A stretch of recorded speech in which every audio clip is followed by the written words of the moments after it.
সেই দৃশ্যটা যে কতটা কঠিন থেকে কঠিনতর ছিল। নানা জান, রাসূলুল্লাহ মসজিদে নববীতে নামাজের মধ্যে মাওলা হুসাইন পিঠের উপরে চড়তেন। রাসূলুল্লাহ একা একা মাথা উঠাতেন না যেন হুসাইন পড়ে যেতে পারে পিঠের উপর থেকে।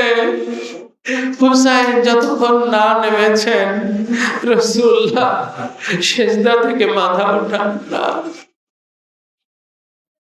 রাসূলুল্লাহর পৃষ্ঠ মুবারক থেকে ইমাম হুসাইন পড়ে কষ্ট পাবে, রাসূলুল্লাহ সিজদা থেকে মাথা ওঠান না।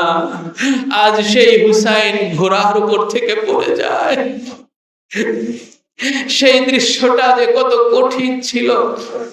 ইমাম পাক ঘোড়ার উপর থেকে যখন জমিনের উপরে পড়ে গেলেন, এরপর ইমাম পাককে তলোয়ার দিয়ে আঘাত করা শুরু করা হয়।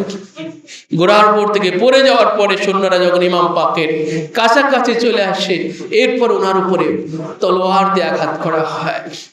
এমন কোন অস্ত্র সেদিন কারবালায় ছিল না যেই অস্ত্র ইমাম পাকের দেহ মুবারকে চালানো হয় নাই।